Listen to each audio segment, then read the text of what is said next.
ఏమండే నేను మీ రాజునండి. బాహుబలి రివ్యూ చెప్పడానికి వచ్చానండి. ప్రపంచవ్యాప్తంగా ఎప్పుడు అని ఎదురు చూస్తున్న చిత్రం బాహుబలి అండి. ఏమండే ఏంటి సినిమా రిలీజ్ అయిన రెండో రోజునే థియేటర్లు ఖాళీ అని టైటిల్ పెట్టామని ఆశ్చర్యపోతున్నావా? బాహుబలి చిత్రం కాదండి బాబు, బాహుబలి చిత్రం దెబ్బకే పక్క థియేటర్లో సినిమాలండి. ఇంతకీ బాహుబలి కథ విషయానికి వస్తే అండి, తెర మీద బొమ్మ పడగానండి రమ్యకృష్ణ ఓ బిడ్డను పట్టుకొని నదిలో వెళ్తూ ఉంటుందండి. పైన బిడ్డ ఉంటుందండి, నది కిందేమో రమ్యకృష్ణ ఉంటుందండి. అక్కడున్న గిరిజనులండి ఆ బిడ్డను కాపాడి, అదేనండి మన ఓల్డ్ ఆర్టిస్ట్ రోహిణి ఉంది కదండి, ఇతను నాకు దేవుడిచ్చిన బిడ్డ అని చెప్పి ఆ బిడ్డకి శివుడని పేరు పెట్టుకుంటుందండి. ఆ బిడ్డే మన ప్రభాస్ అండి. ఆ అడవిలో నివాసం ఉంటున్న ప్రభాస్కి అండి ఒక ఎత్తైన కొండను చూస్తూ ఉంటాడండి. ఎప్పటికైనా సరే ఆ కొండ ఎక్కాలని కోరిక ఉంటుందండి. ఎదుగుతూ ఉంటాడు, ఈ కొండ ఎక్కుతూ ఉంటాడు, పడిపోతూ ఉంటాడు, ఎదుగుతూ ఉంటాడు, కొండ ఎక్కుతూ ఉంటాడు, పడిపోతూ ఉంటాడండి. ఒకరోజు ఆ జలపాతంలోనండి మన ప్రభాస్కి ఒక మాసుకు దొరుకుతుందండి. ఈ మాసుకు సంబంధించిన మనుషులు కొండపైన ఉంటారని మన ప్రభాస్ ఫిక్స్ అయిపోయి ఎలాగైతే ఆ కొండ ఎక్కేస్తాడండి. అక్కడండి మన మిల్క్ బ్యూటీ తమన్ని కొంతమంది సైనికులు చంపడానికి తరుముతూ ఉంటారండి. ఇంతకీ ఇక్కడ మెలుకు ఏంటంటే అండి, తమన్నే ఆ సైనికులు చంపరండి, తమన్నే ఆ సైనికులను చంపేద్దండి.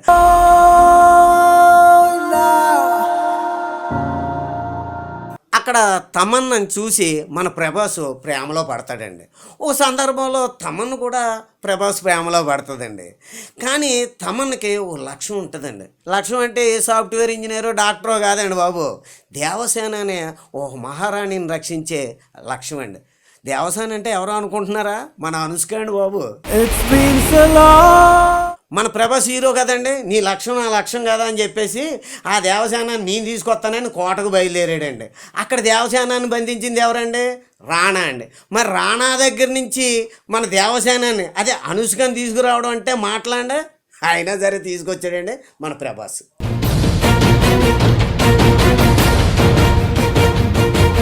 ఆ అనుష్కని తీసుకొచ్చేటప్పుడు అండి అతనికి సత్యరాజ్ ఎదురవుతాడండి. అతనేనండి తమిళ ఆర్టిస్టు. మరి ఆ సత్యరాజ్తో ఫైట్ చేసేటప్పుడు అండి అక్కడ ప్రజలకి మన ప్రభాసు దేవుళ్ళ కనపడతాడండి. వాళ్ళంతా ఆశ్చర్యపోతూ ఉంటాడు.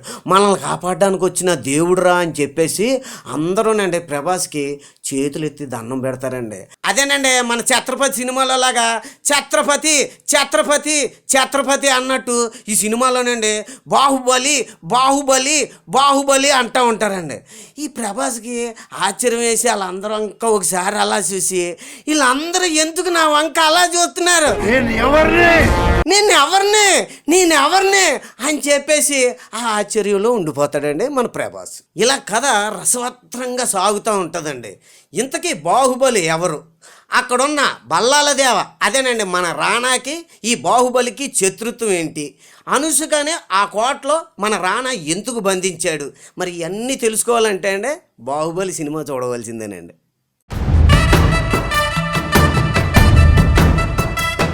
ఏమండి మనం ఇప్పుడు దాకా బాహుబలి కథ గురించి అందులో క్యారెక్టర్ల గురించి మాట్లాడుకున్నాం కదండి, ఇంకా ప్లస్ల గురించి మైనస్ల గురించి మాట్లాడుకుందామండి. ఇంక ఈ చిత్రంలోనండి బాహుబలిగా శివుడుగా ప్రభాస్ నటన సూపర్ అని చెప్పొచ్చండి.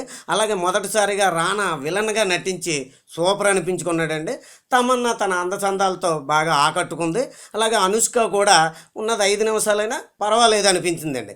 మిగతా క్యారెక్టర్ల విషయానికి వస్తే రమ్యకృష్ణ గారు కానీ, సత్యరాజ్ గారు కానీ, నాజర్ గారు కానీ సూపర్గా నటించారండి. ఆ విషయం మనం చెప్పక్కర్లేదు, జనం కూడా ఒప్పుకున్నారండి. రీ రికార్డు మాత్రం అద్భుతంగా ఈ సినిమాకి అందించారు సంగీత దర్శకుడు కీరవాణి గారు. ఈ సినిమా మొత్తానికి ప్రాణం విజువల్ ఎఫెక్ట్స్ అని చెప్పొచ్చండి, అంత అద్భుతంగా చేశారండి. ఈ సినిమా కెమెరామెన్ సింధుల్ కుమార్ గారండి ప్రతి సన్నివేశాన్ని చాలా రిచ్గా చూపించారండి. ఇంకా ఫైనల్గా చెప్పుకోవాల్సి వస్తే అండి మన తెలుగు ఇండస్ట్రీని ఒక మెట్టు పైకెక్కించిన ఘనత మన దర్శక ధీరుడు రాజమౌళి గారికే చెందిందని చెప్పుకోవచ్చండి. ఇంక ఈ బాహుబలిలో మైనస్ విషయాలకు వస్తాయండి కదండి.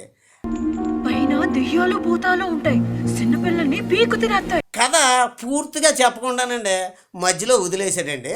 అది సెకండ్ పార్ట్లో వస్తుంది అనుకోండి, కానీ జనం మాత్రం కొంచెం ఆ కథ విషయంలో నిరుత్సాహపడ్డారండి. కీరవాణి గారు ఈ సినిమాకి రికార్డింగ్ ఎంత అద్భుతంగా ఇచ్చినా పాటలు మాత్రం జనాన్ని ఆకట్టుకోలేకపోయినాయండి. ఇంక ఈ సినిమా విషయంలోనండి లెంత్ బాగా ఎక్కువైందని చెప్పేసి జనం అనుకున్నారండి. కొంచెం లెంత్ తగ్గించి ఉంటే బాగున్నాయేమో అని నా అభిప్రాయం అండి.